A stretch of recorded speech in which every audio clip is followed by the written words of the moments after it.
बिस्मिल्लाहिर्रहमानिर्रहीम अस्सलाम वालेकुम everyone. My name is Zafran Sajid. उम्मीद करता हूँ कि आप सब खैरियत से होंगे। आज के इस वीडियो लेक्चर में मैं आप सबका वेलकम करता हूँ।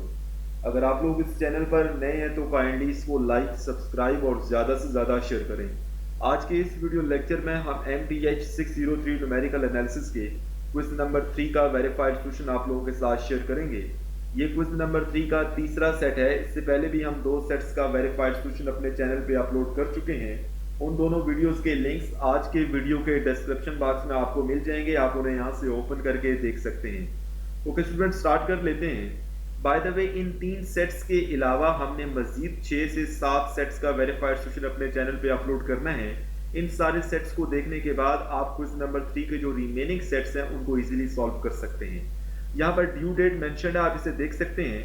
ओके, स्टार्ट कर लेते हैं। सबसे पहले यहाँ पर कुछ बेसिक इंस्ट्रक्शंस हैं, आप काइंडली इनको एक नज़र देख लें ताकि आपके नंबर डिडक्ट ना हो। मैं मूव करता हूँ क्वेश्चन नंबर 1 पर। Okay, this is question number 1। यहाँ पर डेट भी मेंशन्ड है और टाइम भी मेंशन्ड है, आप देख सकते हैं। Lagrange interpolation formula is used when the values of independent variable are not equally spaced। ये सेट नंबर 2 में भी इस तरह का एक क्वेश्चन आया था और मोस्टली ऐसे होता है कि आपके पास x और y की वैल्यूज गिवन होती हैं और आपसे पूछा जाता है कि x और y की इन वैल्यूज के लिए हम कौन सी इंटरपोलेशन की टेक्निक को यूज करेंगे। तो आपने x की वैल्यूज को देखना है कि अगर तो आपके पास जो x की वैल्यूज हैं उसमें जो पहली वैल्यू है, दूसरी वैल्यू है और तीसरी वैल्यू है, अगर इनमें जो डिफरेंस h है वो सेम है तो फिर हम न्यूटन फॉरवर्ड या बैकवर्ड इंटरपोलेशन टेक्निक को यूज करेंगे। अगर आपके पास x0, x1 और x2 के अंदर जो h की वैल्यू है, जो डिफरेंस है इनके दरमियान वो डिफरेंट है, मतलब लेट्स सपोज x0 की वैल्यू 1 है, x1 की वैल्यू 3 है और x2 की वैल्यू लेट्स सपोज 5 है, तो इनमें तो जो डिफरेंस है वो देखिए 3 - 1 2 आता है, 5 - 3 2 आता है, तो मतलब जो डिफरेंस है वो 2 2 का है। तो इस केस में आपने न्यूटन फॉरवर्ड या बैकवर्ड इंटरपोलेशन टेक्निक को यूज करना है। लेकिन अगर लेट सपोज यहाँ पे जो है ना वो 7 आ जाता है, अब पहली वैल्यू में आपने 2 ऐड किया तो 3 आ गया। अब 3 में आपको 2 की बजाय यहाँ पे 4 ऐड करना पड़ गया जिसकी वजह से 7 मिला है आपको। तो यहाँ पे डिफरेंस 2 है, यहाँ पे डिफरेंस 4 है, तो मतलब डिफरेंस इक्वल नहीं है। तो इस केस में फिर आप लैग्रांज इंटरपोलेशन टेक्निक को ही यूज करते हैं। ठीक है, तो इस वजह से यहाँ पे उसने बता दिया है कि Lagrange interpolation formula is used when the values of the independent variable are not equally spaced. Okay, उम्मीद करता हूँ कि आपको इस क्वेश्चन की अंडरस्टैंडिंग होगी स्टूडेंट। ओके, मूव करते हैं जी नेक्स्ट क्वेश्चन की जानब, that is question number 2। Okay, हमने इससे पहले 2 सेट्स का वेरीफाइड सॉल्यूशन अपने चैनल पे अपलोड किया है और ये हमारा तीसरा सेट है।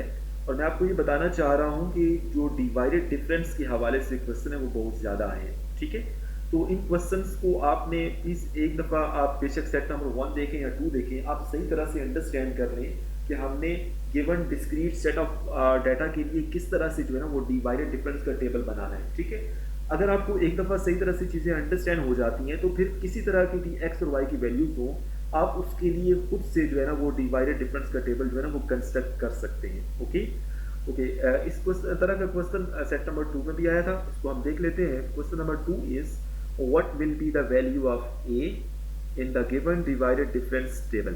ओके, आपके पास ये एक डिवाइडेड डिफरेंस का टेबल गिवन है और आपने इसमें ये जो ए है ये फाइंड करना है।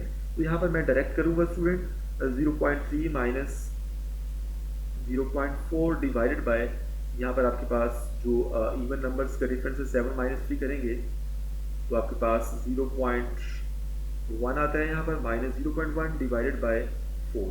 ओके, यहाँ पर मेरे पास कैलकुलेटर है स्टूडेंट, इसको मैं ज़रा फाइंड कर लेता हूँ ताकि इसका जो एग्जैक्ट आंसर है वो मैं आपको बता सकूँ। ओके, यहाँ पर मैं 0.1 डिवाइडेड बाय अगर 4 करूं तो जो आंसर आता है वो माइनस 0.025 आता है।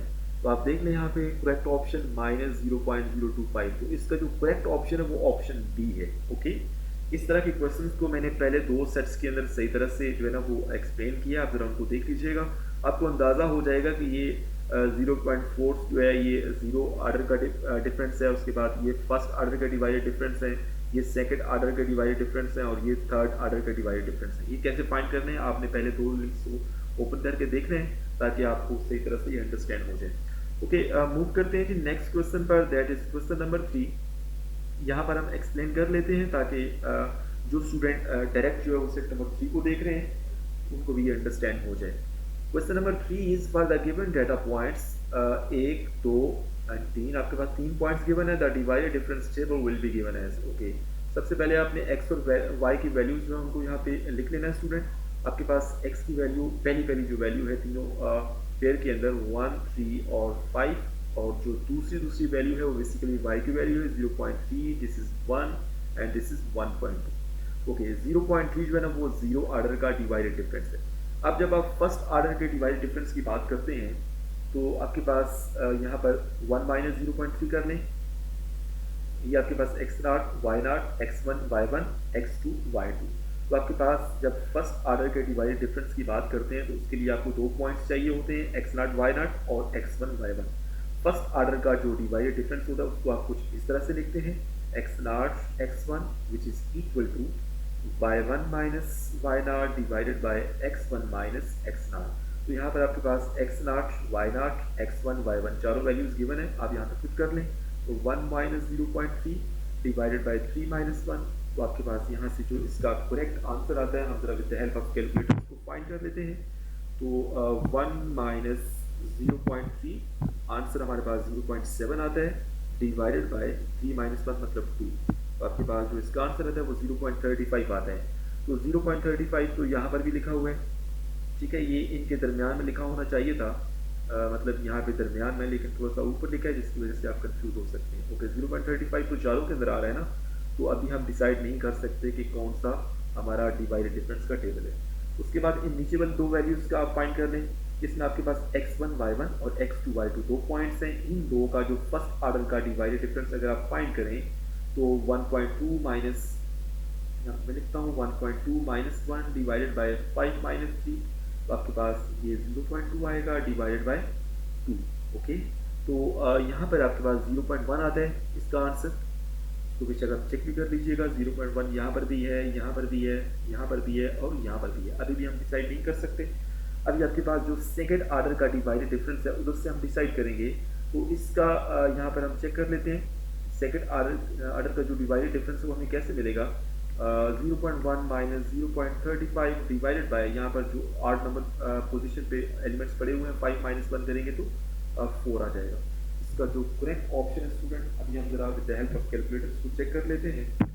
ओके, 0.1 माइनस 0.35 तो आंसर माइनस 0.25 आता है, और इसको आप डिवाइड कर लें 4 के साथ तो आंसर माइनस 0.0625 आता है, मतलब ये वाला। ठीक है, तो बाकी में तो डिफरेंट है ना, तो इस वजह से जो ऑप्शन सी है वो करेक्ट ऑप्शन है। उम्मीद करता हूँ कि आपको इस क्वेश्चन की भी अंडरस्टैंडिंग होगी स्टूडेंट। ओके, मूव करते हैं जी नेक्स्ट क्वेश्चन की जानब, that is question number, okay I think so ये 4 है। ओके, इसका भी हमने यहाँ पे डिवाइडेड डिफरेंस का टेबल कंस्ट्रक्ट करना है। For the given data points this and this, the divided difference table will be given as. Okay, इसको भी हम जल्दी से जो है ना वो ट्राई कर लेते हैं यहाँ पे, ताकि हमें करेक्ट आंसर मिल जाए। ओके, x की वैल्यू 4 8 और 12 है यहाँ पे स्टूडेंट। ठीक है, इसके बाद जो y की वैल्यूज हैं, this is 1.3, this is 1.5, this is 1.9। Okay, सबसे पहले 1.5 माइनस 1.3 अब मैं डायरेक्ट करता हूँ स्टूडेंट, 8 माइनस 4 करेंगे तो आंसर 4 आएगा। ओके, इसका अगर हम आंसर निकालें तो 1.5 माइनस 1.3 डिवाइडेड बाय, अगर हम 4 कर लें डिवाइडेड बाय 4, तो आपके पास जो आंसर आता है वो 0.05 आता है। तो 0.05 तो सिर्फ इसके अंदर है ना, बाकी के अंदर तो कुछ और लिखा हुआ है यहाँ पे, तो मतलब ये वाले ऑप्शन नहीं हो सकते। तो ऑप्शन जो बी है वही करेक्ट ऑप्शन है। ठीक है, अच्छा, अगर तो 0.05 बाकी ऑप्शंस के अंदर बी होता तो फिर हम नेक्स्ट स्टेप पे जाते। ठीक है, तो यहीं पे हमें पता चल गया कि ऑप्शन बी जो है वो करेक्ट ऑप्शन है। ओके, नेक्स्ट क्वेश्चन की बात कर लेते हैं स्टूडेंट। नेक्स्ट हमारे पास है जो क्वेश्चन नंबर है वो क्वेश्चन नंबर 5 है। इसके अंदर वो क्या कह रहा है, for the given divided difference table the Newton's divided difference interpolation formula will be.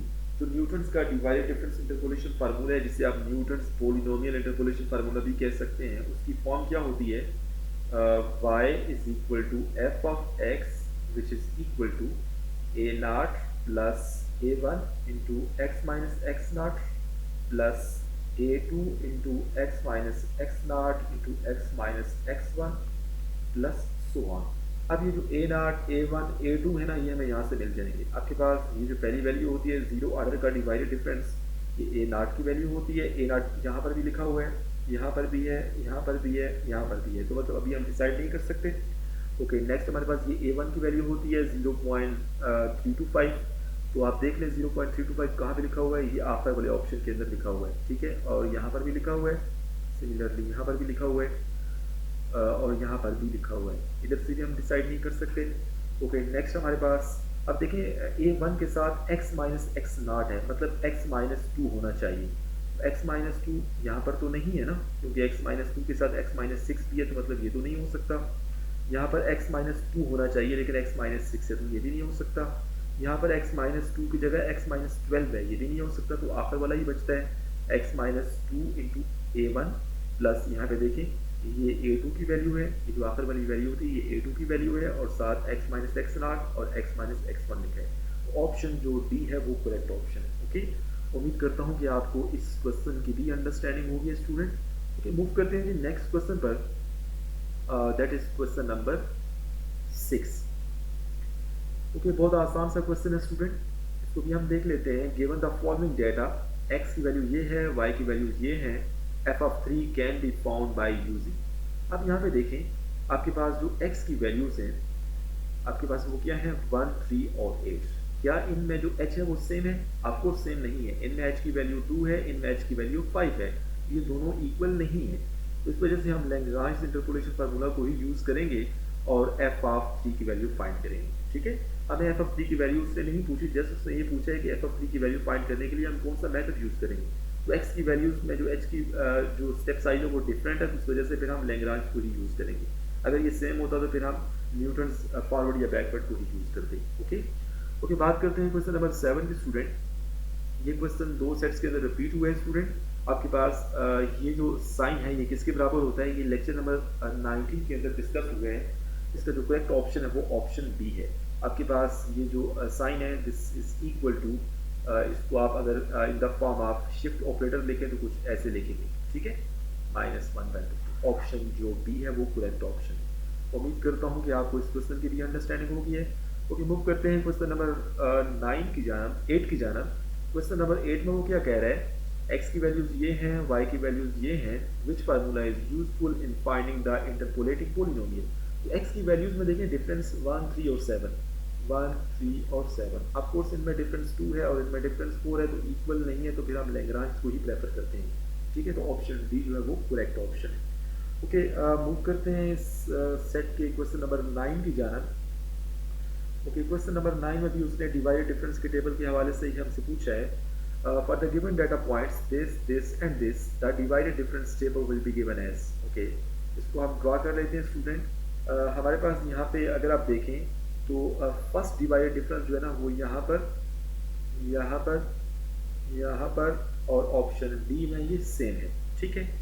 आप डायरेक्ट जो है वो सेकंड डिवाइडेड डिफरेंस को कैलकुलेट कर लें, तो आपके पास 0.15 माइनस 0.325 डिवाइडेड बाय पहले और तीसरा, ठीक है। आठ पोजीशन पे जो होते हैं 12 माइनस 4 करेंगे तो 8 आएगा। इसको हम फाइंड कर लेते हैं, जो भी आंसर आएगा वो हमें सेकंड डिवाइडेड डिफरेंस टेबल के अंदर कॉलम के अंदर नजर आ जाएगा। ओके ओके, यहाँ पे हमारे पास 0.15 माइनस 0.325, ओके, तो आंसर जो आता है वो -0.175 आता है, -0.175। यहाँ पर तो सेकंड डिवाइडेड डिफरेंस टेबल के अंदर तो ऐसा कुछ है ही नहीं स्टूडेंट।